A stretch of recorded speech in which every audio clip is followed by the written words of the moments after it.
Further discussion? Mr. White. Thank you, Mr. President. Mr. President, I just want to say that it's interesting how our colleagues on the other side are talking about having more time to review things. In my past time, continuing here on this legislature, we've made many decisions, major decisions here in this body, with very little notice, very little time, very little opportunity to prepare. Major, millions of dollar decisions we made at a moment's notice with people knocking on our doors. There were cameras there too. There was opportunities for political uproar and all that too. So I think that this is common practice for this body to make these kind of decisions like this, because this is what I've seen in the past. I don't see why it's such a big deal now. All of a sudden, oh, we haven't had time to review it. Well, we've never had time to review anything that's been done in this legislature. Thank you. Further discussion? Mr. President, I'm going to vote no on this amendment tonight for several reasons, some of which Legislator Quattro said. But as I read this, here again, it's last minute and it looks half-baked. County cash capital account, set up an account. Is that an open checkbook? I mean, what percent of the budget should be put into a capital cash account? Not been discussed. Other than Legislator Haney printing money, I don't know where the money's going to come from that they're going to put in a capital cash account. Whose pockets that come out? I'm going to vote no.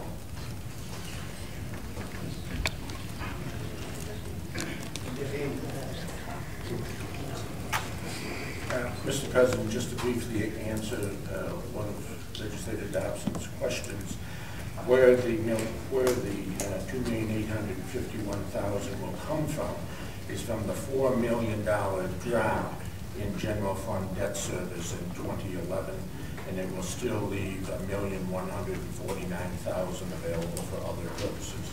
That's where the money will come from. Further discussion on the amendment? If not, all those in favor of the amendment say aye. Aye. Opposed? No. Roll call, please. Roll call. Dr. Quattro? No. Mr. Bronson? Yes. Mr. Adair? No. Ms. Andrews? Yes. Mr. Barker? No. Mr. Beebe? Yes. Mr. Cassetti? No. Mr. Colby? No. Mr. Daniele? No. Mr. Dobson? No. Mr. Driscoll? No. Mr. Echo? Yes. Mr. Gamble? Yes. Mr. Gumina? Yes. Mr. Haney? Yes. Mr. Hanna? No. Ms. Kelly? Yes. Mr. LaFountain? No. Mr. Lee? Yes. Mr. Lightfoot? Yes, sir. Mr. McCann? No. Mr. O'Brien? Yes. Mr. Tucciarello? Mrs. Valerio? No. Mr. Yolovich? No. And President Zara. No. 11:15 passed. Amendment failed. Main motion, further discussion? If not, all those in favor say aye. Aye. Some further discussion. I think Mr. Gumina would like to speak on the motion before Mr. Green. Mr. President, I rise to offer an amendment to the 2009-2014 Capital Improvement Program. The Irondequoit Bay Outlet Bridge provides for the needs of recreational boaters, marina owners, and commuters. During the winter months when the outlet bridge is open to motor vehicles, it is an important conduit for emergency crews that serve the towns of Irondequoit and Webster. It brings a seasonal economic boom to small businesses in the area. An estimated 5,500 motorists use the bridge each day from November 1st to March 31st. Last year, 2 public forums were held in Irondequoit and Webster to give the communities the opportunity to voice their concerns about the operational schedule of the Irondequoit Bay Outlet Bridge. Several citizens attended, and by the close of the meeting, a general consensus had been reached that extending the schedule of the outlet bridge to allow motorists 6 months access to the bridge, and voters 6 months access to the channel would not bear significant negative consequences for either group. In February of last year, 4 snowmobilers fell through the ice on Sodas Bay. Fortunately, the Seabreeze Fire Department was able to drive their response equipment over the bridge to get to Wayne County to rescue them with a hovercraft. If the Irondequoit Bay Outlet Bridge had not been open to vehicular traffic, it would have taken these first responders another 8.2 miles or 16 minutes for them to reach the distressed. We all know that each minute of an emergency response is critical, and I believe it is imperative to work towards a solution that provides safe access to both the roadway and channel year-round.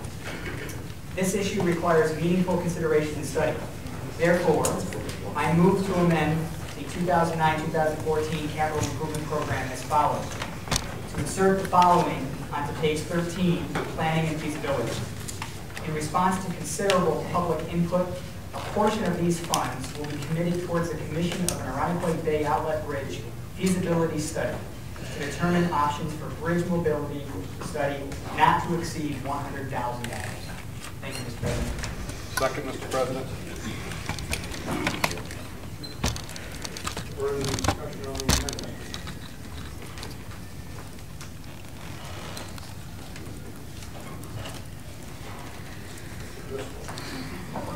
Thank you, Mr. President. Tribute to the administration. Isn't this bridge controlled by the Corps of Engineers, the federal government? The timing of the bridge can be in place given that Irondequoit Bay is considered a safe harbor, so controlled by the United States Coast Guard. I understand people's aggravation with the closing of that bridge, and the reason that I knew that and just checked it is because earlier when it was in the paper that it was going to close, I questioned it. But I would think this is not something that we as a county ought to be spending $100,000 on. I would think that you want to petition the Corps of Engineers. Certainly I think it's a legitimate question, but for us to spend $100,000 on a function that's totally in the control of the Corps of Engineers does not seem to be doesn't merit a positive vote, although I agree with the position. I would just differ, Mr. President, with Mr. Driscoll on one point that he makes. He said that he understood the public outcry on this issue. Quite frankly, I don't. This bridge happens to be in my district, and I did receive one constituent call this year on this issue. Typically, the bridge attracts some attention in its opening and closing in the direction of the Coast Guard. But I did receive one constituent call, and it happened to be a constituent of Mr. Gamina. I understand that there are concerns, and there have been since the inception of this bridge, that with a few exceptions in this body, is an issue that has been around longer than we have. This is an issue that has not been generating a significant amount of interest or ire in my district, so I am going to vote no on it. Further discussion on Brian. Mr. Brian. Thank you, Mr. President. I point out that in the past, the time schedule has in fact been amended by action initiated by this legislative body, and this is exactly where this amendment should be, so that we can fund a feasibility study. And as was discussed with an earlier amendment, we spend $400,000 a year on planning and feasibility studies. This is a study that is extremely important to a large segment of the east side of this county, and there's no reason that we shouldn't allocate some resources, relatively modest resources in light of $1 billion county budget that we have now, $100,000 to see if constituents in Irondequoit and Webster can be better served. And I would also attest to the fact that I've been to public forums on this in Irondequoit, attended by dozens and dozens of very concerned citizens. Thank you, Mr. President. Further discussion on the amendment? If not,